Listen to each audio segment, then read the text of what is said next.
ng pagtutok at pagsaksi sa pinakamalalaking balita at impormasyon ng ating kapusong si Pia Arcangel.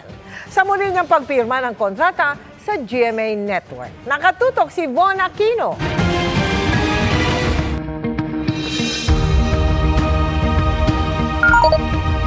Sa loob ng mahigit 2 dekada, naging bahagi na ng tahanang Pilipino si Pia Arcangel. Nakatutok at saksi sa mga mahalagang pangyayari sa loob at labas ng bansa. Sama-sama po tayong magiging saksi. Hindi rin malilimutan ang pagiging parte ng childhood ng marami ni Ate Pia bilang art angel. Gayon din ang iba't ibang kwentong kanyang inilahad sa mga naging programa sa GMA Integrated News at GMA Public Affairs. Bawat isang boto ay mahalaga. Ang kanyang paghahatid impormasyon hindi na lang sa TV, Today we feature the brilliant mind, kundi maging sa online platforms.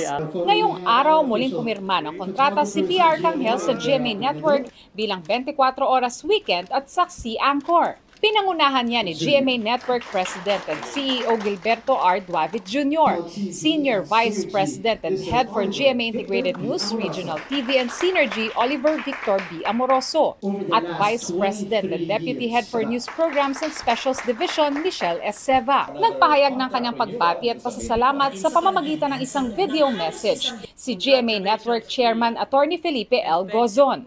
Pia Arcangel is one of GMA Integrated News' most valued personalities.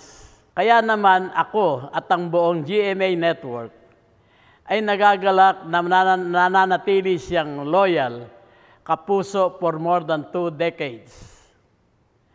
Congratulations, Pia, and thank you for your continued dedication and excellence.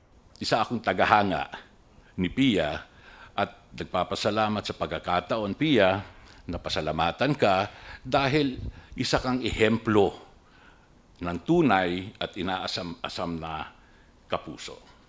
You are the ideal. You personify it, exemplify, and you make us all proud. We are very grateful na minabuti mong manatiling kapuso. GMA Integrated News is grateful for Pia, no? Especially for the hard work, the dedication, no, that she placed as our news presenter for Saksi and 24 Oras Weekend, seamlessly transitioning from TV to digital, tas TV ulit, no? Inalala naman ni Pia kung paano nagsimula ang kanyang karera sa Kapuso Network. I felt GMA calling to me, telling me that this is where you belong. So naalala ko yun, sir. Talagang sabi ng GMA, this is where I belong. And I really took a chance. 23 years that I have spent at the newsroom and I couldn't be happier. Napakarami ko pong natutunan dito sa GMA.